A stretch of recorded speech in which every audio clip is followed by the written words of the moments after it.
अभी तक तो इजराइल लगातार इंकार कर रहा था कि ईरान ने जो हमला किया है उसमें उसका कोई नुकसान नहीं हुआ है, लेकिन नेवातिम जो उसका एयरबेस था जहां जहां अमेरिका से हथियार आते हैं, उसकी जो नई तस्वीरें आई हैं वो बता रही हैं कि वो पूरा का पूरा एयरबेस जो व्हाइट हाउस से भी ज्यादा सुरक्षित था, पूरी तरह से बर्बाद हो चुका है। उसको दोबारा बनाने में अच्छा खासा वक्त लगने वाला है। ऐसा लगता है कि इजराइल पूरी तरह से घबरा गया है, पूरी तरह से भड़बड़ा गया है।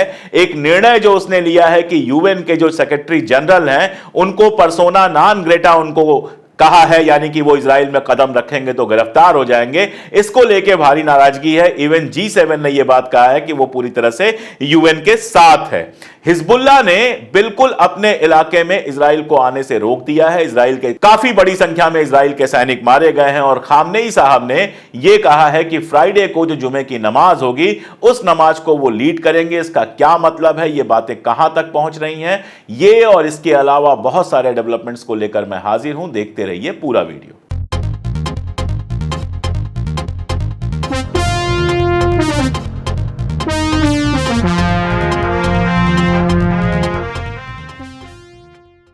नमस्कार, मैं अशोक कुमार पांडे और स्वागत है आपका TCH पर। हाजिर हूं इजराइल, फलस्तीन, लेबनान, ईरान, सीरिया और इसके बहाने मिडिल ईस्ट और पूरी दुनिया की खबरें लेकर। कल का दिन इजराइल के लिए बहुत बुरा गुजरा है। ऐसा दिन बहुत दिनों बाद इजराइल में आया है। कल का दिन लेबनान के बॉर्डर से लेकर और बाकी सारी चीजों को अगर देखा जाए तो शायद लंबे समय में इजराइल के लिए सबसे बुरा दिन था। इजराइल ने हवाई हमले किए थे, आप जानते हैं, अमेरिका से दिए हुए, अमेरिका से मिले हुए हेलीकॉप्टर, अमेरिका से मिले हुए बम लेकर जाकर लेबनान में, बेरूत में बम गिरा रहा है। वो तो वो लगातार कर रहा है, जो उसका काम है आम शहरियों के ऊपर बम गिराना, वो तो कर रहा है।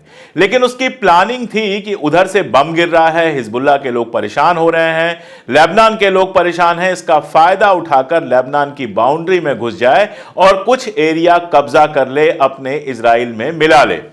असल में हिजबुल्लाह के बारे में पहले भी मैंने बहुत डिटेल वीडियो बनाया है और आपको बताया है कि सेंट्रलाइज जो उसकी यूनिट है वो तो है, लेकिन डिसेंट्रलाइज बहुत सारी यूनिट्स हैं, यानी अलग अलग इलाकों को संभालने के लिए अलग अलग यूनिट्स हैं। उनका कमांड ऑपरेशन बिल्कुल अलग तरह का होता है। तो कल जब ये लेबनान में घुसने की कोशिश कर रहे थे, कई जगहों से इन्होंने कोशिश की, वो कोशिश बुरी तरह नाकामयाब हुई है, ये तो एक बात है। दूसरी बात यह है कि उस कोशिश के दौरान इनका अच्छा खासा नुकसान हुआ है। अब इजराइल के बारे में आप जानते हैं, अपने नुकसान को बताने में हमेशा शर्माता रहा है, लेकिन कल इजराइल के अखबार भी बता रहे हैं कि 8 उसके सैनिक मारे गए। मतलब इतना तो वो सीधे सीधे एक्सेप्ट कर रहा है कि 8 सैनिक उसके मारे गए हैं। उनकी तस्वीरें, उनका नाम वगैरह उसने जारी कर दिया है। लेकिन असल में जो वहां से खबरें आ रही हैं वो ये बता रही हैं कि मारे जाने वाले जो सैनिक हैं इजराइल के, उनकी संख्या 75 से लेके 100 के बीच में कुछ भी हो सकती है। 4 मरकावा टैंक उनके तोड़ दिए गए हैं, मार दिए गए हैं, ध्वस्त कर दिए गए हैं।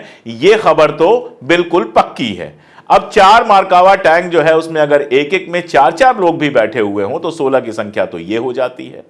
इसके अलावा कई जगह सीधी फाइटिंग में लोग मारे गए हैं, कई जगह माइंस में फंसे हैं, जो माइंस बिछाई गई थी उसमें फंसे हैं।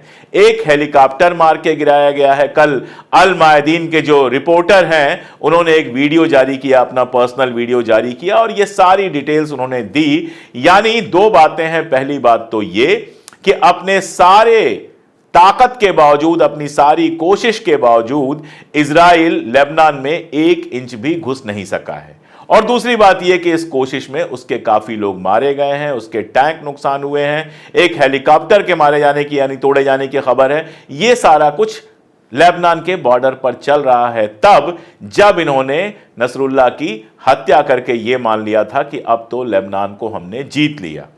सबसे मजेदार हमारी गोदी मीडिया है। कल अगर आप गोदी मीडिया के वीडियोस के थंबनेल देखेंगे तो हंसते हंसते पेट फूल जाएगा। मतलब कल जो आ रहा था उसमें लेबनान भी तबाह हो गया था, उसमें ईरान भी तबाह हो गया था। एक बंदे ने तो, एक चैनल ने तो जो थंबनेल बनाया उसका मौजू यह था कि दुनिया के नक्शे से एक मुल्क हमेशा के लिए गायब हो जाएगा और वो मुल्क था ईरान।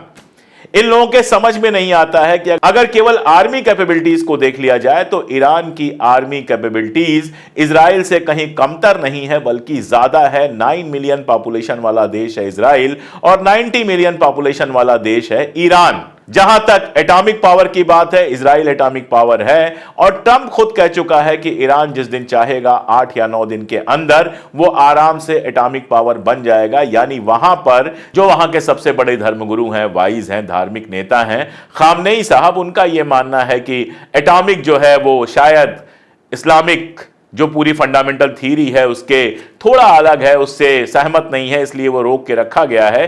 कई बार मुझे लगता है कि दुनिया को ये बताने के लिए कि हमारे पास एटॉमिक पावर नहीं है, इस लॉजिक का इस्तेमाल किया जा रहा है। असल में ईरान के पास एटॉमिक पावर भी है। तो अगर दोनों मुल्कों की यह तुलना देख लीजिए तो अगर इजराइल जाता भी है तो ये हमास का एरिया नहीं है जहां पर एयर डिफेंस सिस्टम है ही नहीं। ईरान के पास बहुत मजबूत एयर डिफेंस सिस्टम है, जैसे इनके पास आयरन डोम है, ईरान के पास भी अपना बहुत मजबूत सिस्टम है। तो ये सारा कुछ इतना आसान नहीं होगा।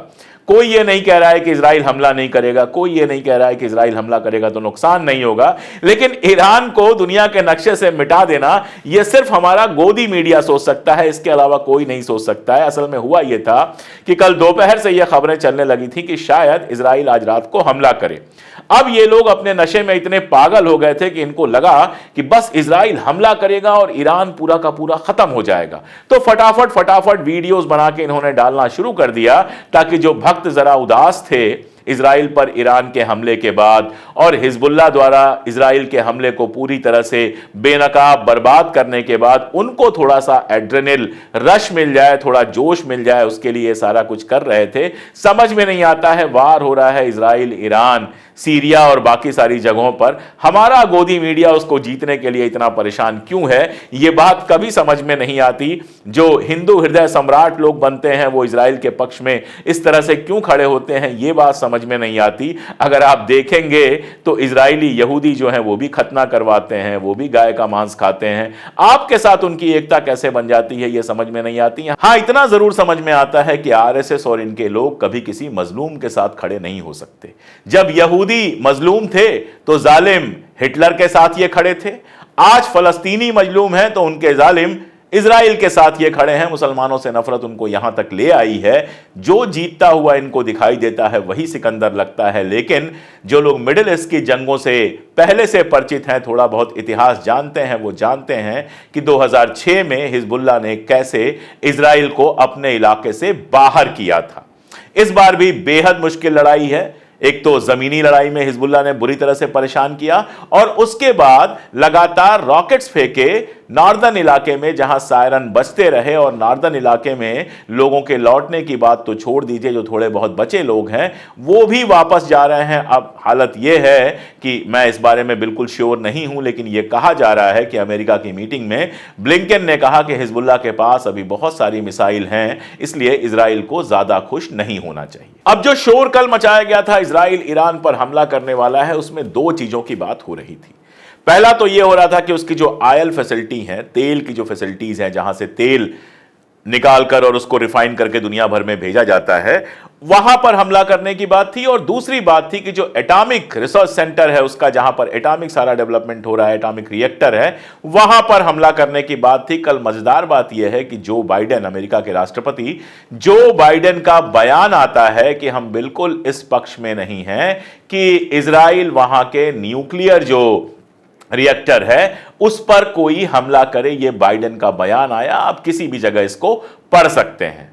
इसके दो मतलब है। पहला मानी तो यह है कि अब इजराइल के आगे मजबूर भले हो अमेरिका, लेकिन बाइडेन और बाकी लोग चाहते नहीं हैं कि यह जंग दूसरे लेवल पर जाए, क्योंकि वो जानते हैं कि अगर एटॉमिक रिएक्टर पर हमला करने की कोशिश करेगा इजराइल, तो पहला तो ईरान के पास इतनी ताकत है कि वो इस हमले को रोक सके, और अगर नहीं भी रोक पाया तो जो जवाबी हमला होगा वो इजराइल के लिए बेहद मुश्किल होगा। साथ में ईरान ने बहुत साफ धमकी दी है कि अमेरिका अगर साथ देगा तो जो अमेरिका के सारे बेसेस हैं ईरान के आसपास, उन पर ईरान हमला करेगा और उनको बचा पाना अमेरिका के लिए बेहद मुश्किल होगा। अब आप जानते हैं, मैं कई बार आपको बता चुका हूं कि चाहे आईपैक हो जो यहूदियों की संस्था है, चाहे बाकी जगह हो, चाहे जंग का सामान बेचने वाले, हथियार बेचने वाले सौदागर हों, अमेरिका के जो पॉलिटिशियंस हैं वो इन सब से पैसा लेते रहे हैं और इन सब के बेहद करीब हैं।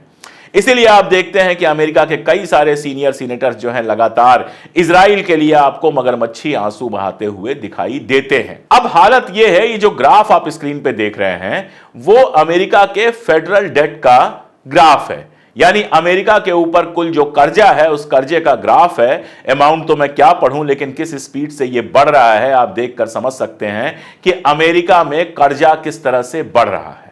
अमेरिका की खुद अपनी हालत खराब है, उधर यूक्रेन के साथ लगातार वार चल रहा है, आप सब जानते हैं, मैं कई बार बता चुका हूं। इसलिए अमेरिका के जो चाहने वाले लोग हैं वो किसी भी तरह से जंग को रुकवाना चाहते हैं। बर्नी सैंडर्स का नाम आपने सुना होगा, हर बार राष्ट्रपति पद के चुनाव के लिए आता है लेकिन उनको आगे नहीं बढ़ाया जाता है क्योंकि जो पावरफुल ज्यूइश लॉबी है वो उनको पसंद नहीं करती है।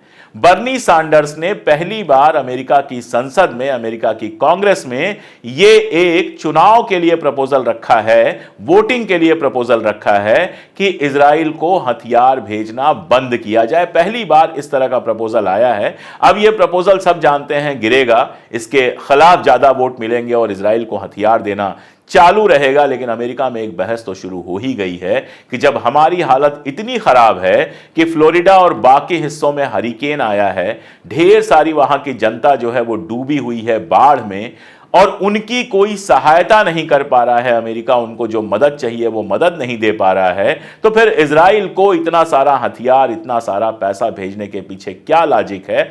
ये सवाल अमेरिका में उठा है। लेकिन अपने स्वार्थों में, अपने पापों में इस कदर डूबे हुए हैं वहां के सीनेटर्स कि अमेरिका को तबाह करके, बर्बाद करके इजराइल की लगातार मदद कर रहे हैं। इधर ईरान के जो राष्ट्रपति हैं वो कतर गए हुए थे, कतर के अमीर से उनकी मुलाकात हुई, लंबी बातचीत हुई है। ये बहुत इंपॉर्टेंट बातचीत मानी जा रही है क्योंकि अगर जंग होती है तो कतर किसकी मदद करता है या फिर एक तरफ रहता है, ये बहुत इंपॉर्टेंट होगा। कतर को आमतौर पर बहुत ज्यादा प्रो अमेरिकन माना जाता है, लेकिन इस मुलाकात के बाद कतर के अमीर ने जो बयान दिया है वो बेहद इंपॉर्टेंट बयान है। उस बयान में उन्होंने कहा है कि इजराइल को अपना आक्रमण बंद करना चाहिए, वहां पर सीज फायर होना चाहिए, जंग बंदी होनी चाहिए, यानी सीधे सीधे इजराइल का नाम लिया है। अब देखिए अरब लीडर्स इजराइल का नाम लेते रहते हैं, उसको कितना सीरियसली लिया जाए, कितना ना लिया जाए, लेकिन फिलहाल ये बयान तो आया है। और इसी समय आर्दोगन का एक बयान आया है कि अगर बड़ी लड़ाई होती है तो वो इजराइल के खिलाफ खड़ा होगा। आर्दोगन पिछले 4-5 महीने से, खासतौर पर जब से तिजारत बंद है इजराइल के साथ, तब से लगातार बयानात दे रहे हैं। न केवल अपने घर में बयानात दे रहे हैं, यानी अपने देश में बयान दे रहे हैं, बल्कि यूएन में भी इस बार उन्होंने बहुत जबरदस्त बयान दिया है। अब वो क्या रोल निभाते हैं, कहां खड़े होते हैं, फाइनली ये देखने वाली बात होगी। रूस का एक इंपॉर्टेंट बयान आया है कि ये खाड़ी में जितनी भी प्रॉब्लम्स चल रही हैं उसके लिए अगर कोई जिम्मेदार है तो वो यूएस जिम्मेदार है, यानी अमेरिका जिम्मेदार है। साथ में रूस ने बहुत सारी इमदाद भेजी है लेबनान के लिए, जो घर वगैरह तोड़े गए हैं, लोग बेघर हुए हैं, उनके लिए ढेर सारी इमदाद भेजी है। और इसके बाद सबसे बड़ी बेवकूफी जो इजराइल ने की है, क्योंकि दुनिया का इतिहास बताता है कि अगर आपको तबाह बर्बाद होना है तो जाकर रूस से भिड़ जाइए। जो कोई रूस में घुसने की कोशिश किया है, जो कोई रूस से भिड़ने की कोशिश किया है, वो तबाह बर्बाद हुआ है। यह दुनिया का इतिहास है। हिटलर तब तक बिल्कुल मस्त था जब तक उसने सोवियत संघ के अंदर, रशिया के अंदर आक्रमण नहीं किया था। जिस दिन उसने रशिया के अंदर आक्रमण किया, कुछ दिन तो बड़े अच्छे गुजरे, लेकिन उसी दिन उसकी हार तय हो गई थी। रशिया की जो हार थी उसने ही तबाह कर दिया था हिटलर को। इजराइल ने सीरिया के अंदर जो रशियन बेसेज हैं, उन रशियन बेसेस पर हमला किया है। अब रशिया का अभी तुरंत तो कोई रिएक्शन नहीं आया है, आज का ही ये हमला है, लेकिन तय है कि इसके बाद रशिया का रिएक्शन आएगा। हम सब जानते हैं कि ईरान का कोई सबसे बड़ा मददगार है तो वो रशिया और चाइना है, लेकिन इजराइल के साथ भी रशिया के रिश्ते कभी खराब नहीं रहे। अब इस पूरी जंग में इजराइल ने जिस तरह से बिहेव किया है उसमें, और जिस तरह से वो अमेरिका के साथ खड़ा है, अमेरिका के साथ वो क्या खड़ा है, बिना अमेरिका के वो 2 कदम चल नहीं सकता। और उधर यूक्रेन में अमेरिका यूक्रेन के साथ खड़ा है, तो जाहिर तौर पर रिश्ते बहुत ज्यादा खराब हुए हैं रशिया और इजराइल के बीच में। इजराइल कोशिश भी कर रहा था पुतिन से बात करने का कि कैसे भी ईरान को रोका जा सके, लेकिन वो कामयाब नहीं हुआ। और मैं आपको कई बार बता चुका हूं कि सीधे जंग में भले आए या ना आए, लेकिन रशिया, चाइना, ईरान का जो ट्रायंगल है वो बहुत डेंजरस है इजराइल के लिए। अब ऐसे में रशिया के बेसेज पे जो हमला किया है इजराइल ने, निश्चित रूप से रशिया उसके खिलाफ कदम उठाएगा। और जो डर है कि यह चीज थर्ड वर्ल्ड वार तक ना पहुंचे, उसमें एक और पेंच फंसा दिया है नेतन्याहू ने, जैसे कि वो कह रहा हो कि मैं तो यही चाहता हूं कि यह जंग बढ़ के कैसे भी थर्ड वर्ल्ड वार तक पहुंच जाए। और इस जंग के असरात तो दिखने शुरू हो गए हैं। कोपेनहेगन में, डेनमार्क के कोपेनहेगन में, जो आमतौर पे बहुत शांत इलाका माना जाता है, जब मैं पिछली यूरोप यात्रा पे गया था तो कोपेनहेगन गया भी था मैं, वहां इजराइल की जो एम्बेसी है वहां परसों एक बम विस्फोट हुआ और उसकी जांच चल रही है। यह बिल्कुल तय है क्योंकि मिडिल ईस्ट के लोग पूरी दुनिया में फैले हुए हैं। मिडिल ईस्ट की जो जंगें हुई हैं उससे बहुत सारे लोग दरबदर हुए हैं, बहुत सारे लोग यूरोप में और दीगर मुल्कों में बसे हुए हैं। यह बिल्कुल नॉर्मल है कि अगर आप लगातार लेबनान पे और बाकी जगहों पे हमला करके लोगों को मारते रहेंगे, आप हमेशा केवल रेजिडेंशियल इलाकों में हमला करते रहेंगे, लोगों की जानें लेते रहेंगे, तो इसका रिएक्शन पूरी दुनिया में देखने को मिलेगा। जहां तक ईरान का सवाल है, ऐसा लगता है कि खामनेई साहब ने सीधे सीधे कमान अब अपने हाथ में ले ली है। यह भी कहा जा रहा है कि जब हमले की बात थी इजराइल पे, तो वहां के राष्ट्रपति, इसके लिए जो नए राष्ट्रपति बने हैं, वो इसके लिए तैयार नहीं थे, लेकिन इस बार खामनेई साहब ने उनकी बिल्कुल नहीं सुनी। खामनेई आने वाले शुक्रवार को जो जुमे की नमाज होती है वो उसमें शामिल होने वाले हैं, और ये अपने आप में एकदम अलग तरह की न्यूज है क्योंकि आमतौर पर पब्लिक नमाज में वो शामिल नहीं होते हैं। माना यह जा रहा है कि इस नमाज में वो ये घोषणा कर सकते हैं कि मैं इस बात की इजाजत देता हूं कि ईरान फाइनली न्यूक्लियर बॉम्ब जो है वो बना ले। और ईरान अगर यह घोषणा कर देगा कि वो न्यूक्लियर बम बना चुका है, या फिर न्यूक्लियर बम अगले 2-4 दिनों में बना लेगा, 10 दिनों में बना लेगा, क्योंकि यह तो सबको पता है कि सारा कुछ उसके पास है, सब कुछ तैयारी है। तो आप सोचिए कि इजराइल और ईरान दोनों के पास न्यूक्लियर पावर होगी, डिटरेंट की तरह भी काम करेगी। इजराइल बहुत ज्यादा तमाशा करने की हिम्मत नहीं जुटा पाएगा। और यह भी है कि अगर जंग आगे बढ़ी तो खाड़ी के अंदर पहली बार न्यूक्लियर बमों का इस्तेमाल हो सकता है, जो बेहद खतरनाक है। मेरे जैसा आदमी तो कभी नहीं चाहेगा कि जंग वहां तक पहुंचे। लेकिन सीज फायर का जो पूरा मामला है वो अमेरिका के हाथ में है, और फिलहाल आप जानते हैं कि अमेरिका हर हाल में इजराइल की मदद करने को तैयार है। सीज फायर के बारे में वो सोच भी नहीं रहा है। अभी फिर से सीज फायर की जो कोशिशें शुरू की गई, हमास लगातार इस बात पर अड़ा हुआ है कि 2 जुलाई को जो शर्तें तय हुई थी उस पर अगर सीज फायर होता है तो अच्छी बात है, वरना कोई नई शर्त हम नहीं मानेंगे। इसलिए फिलहाल सीज फायर की कहीं कोई उम्मीद नजर नहीं आ रही। इस जंग की सीरियसनेस आप इसी बात से समझ लीजिए कि ईरान की एक मिसाइल जो है वो बिल्कुल गिरी थी मोसाद के हेडक्वार्टर से 150 मीटर पहले। अगर 150 मीटर आगे अगली मिसाइल गिरी तो मोसाद का हेडक्वार्टर नष्ट हो सकता है। यही नहीं, आईडीएफ का जो हेडक्वार्टर है वो जानबूझकर भीड़ भाड़ वाले इलाके में, रिहायशी इलाके में बनाया हुआ है इजराइल ने। अब अभी तक तो ईरान रिहायशी इलाकों पर हमले से बच रहा है, लेकिन अगर आगे जंग जाती है तो निश्चित रूप से आईडीएफ के हेडक्वार्टर और ऐसी जगहों को भी निशाना बनाएगा जिसमें मकानात भी गिरेंगे, रिहायशी इमारतें भी गिरेंगी और हर तरह का नुकसान हो सकता है। पहले ही उसके सैनिक लेबनान में मारे जा रहे हैं, और अगर इस तरह की हरकत इजराइल करता है तो यह मान के चलिए कि जानो माल का नुकसान इस तरफ भी होगा और उस तरफ भी होगा।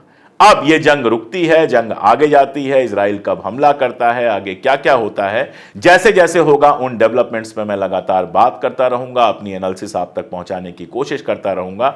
आप भी हमारे साथ बने रहिए, वीडियोस को देखिए, दूर तक पहुंचाइए। आप रहेंगे साथ में तभी वो ताकत मिलेगी कि हम लगातार सच कह सकेंगे।